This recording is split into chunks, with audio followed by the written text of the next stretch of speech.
Selamun Aleyküm. Euzubillahimineşşeytanirracim. Bismillahirrahmanirrahim. Ve salatu ve selamu ala Resulina Muhammedin seyyidil evvelin ahirin. Meded ya Resul, meded ya Sadat ashabı. Desturu ve neşabla fazla sanşa Muhammeden alfâli meded. Tarikatuna as-sohba vel hayru fil cemiyye. Bismillahirrahmanirrahim. Fedekker fe inne zikra tenfa'al mu'minin. Hatırlat diyor Allah Azze ve Celle. Allah Almighty says, remind. Hatırlatmak insanı müminlere fayda verir. To remind the believers will give the believers benefits and blessings. Bazen aynı şey tekrarlanır. Sometimes you need to repeat what's already been said in order to remind. O tekrarlama insanı hatırlatır. That repetition, however, serves to make people remember again. Unuttuğu şeyleri. It is through the repetition that, and through the reminder, that the believers will be reminded of what they may have forgotten. Yapmadığı şeylere.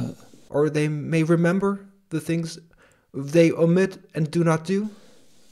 Aklına getirir.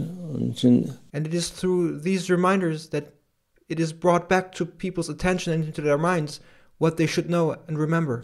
Devamlı nasihat bir şeyi bir defa söylenmiş olur, ikinci defa söylenmiş olur, bazen 100 defa söylenmiş olur. Therefore, it is important to constantly remind and to make people remember. Sometimes you may remind somebody once, twice, or even 100 times. Onlar söylendikçe bereket olur. It is through these reminders and through these good advices that there will be blessings. İnsan gene hatırlar. And it is through good advice and reminders that people will remember. Çünkü bir defa söyleyince insan unutur. Because if you say something only once, a person may forget.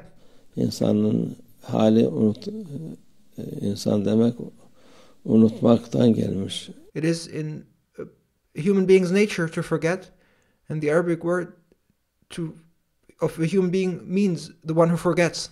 Nisyandan gelmiş. Onun için human being comes from nisyan, which means forgetting.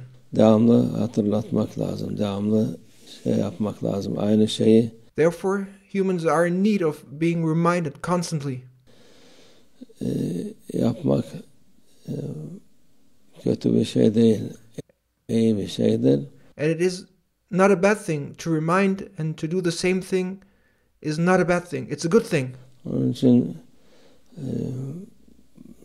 bazen insanlar aynı şeyi daha önce de söyledi diyor. Sometimes people say that is something that he said previously. Meşayihlerin, evliyaların, ulemaların devamlı hatırlatır. Hatta alimler var. But that is what the meshayikhs, the holy ones, the scholars' job is.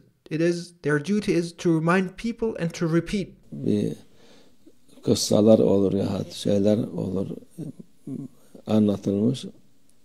And in their reminders, they may recite and narrate the stories. Başkası önlerinde anlattığı vakit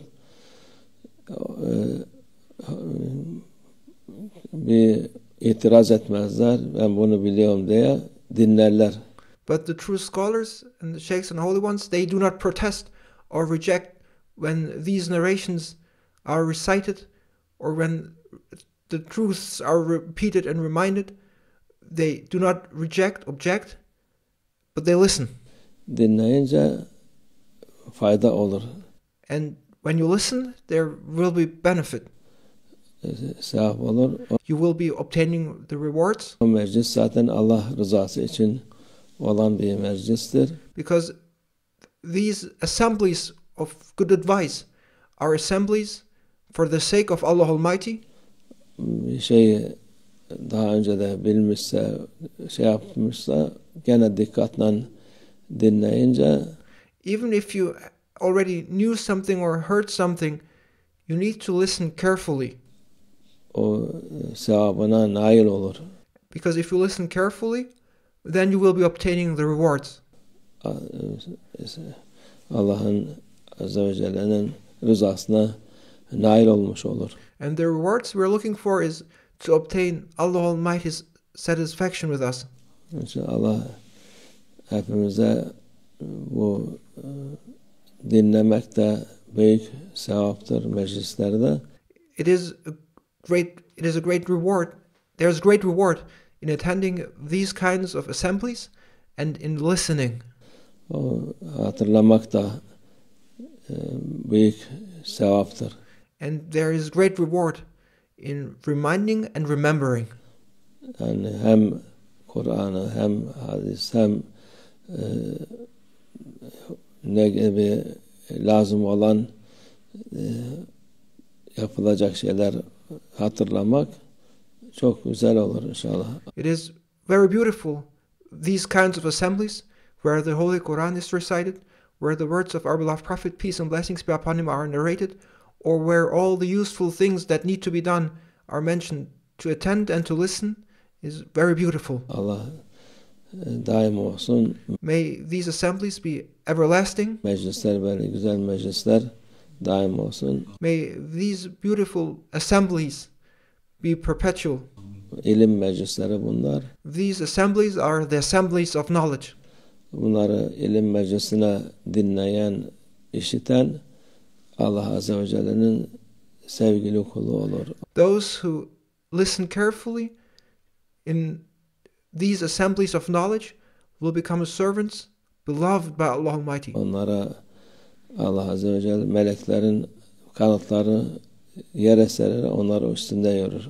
Those who attend these assemblies of knowledge and listen will be beloved by Allah Almighty, and Allah Almighty will command His angels to lay their wings onto the ground so that those attendees and listeners may walk on their wings. İlim talep etmek de farzdır. It is an obligation to all Muslims to seek knowledge. Bütün Müslümanlara, yani tek kişiye değil, herkese. Onun için To seek knowledge is not an obligation of just a certain person. It is an obligation to all Muslims. bunlar ilim meclisleridir. These assemblies here are assemblies of knowledge. Ne zaman şey yaparsa Allah'ın rızası onun üstünde olmuş olur. And those who participate in the assemblies of knowledge and listen will be obtaining the satisfaction of Allah Almighty.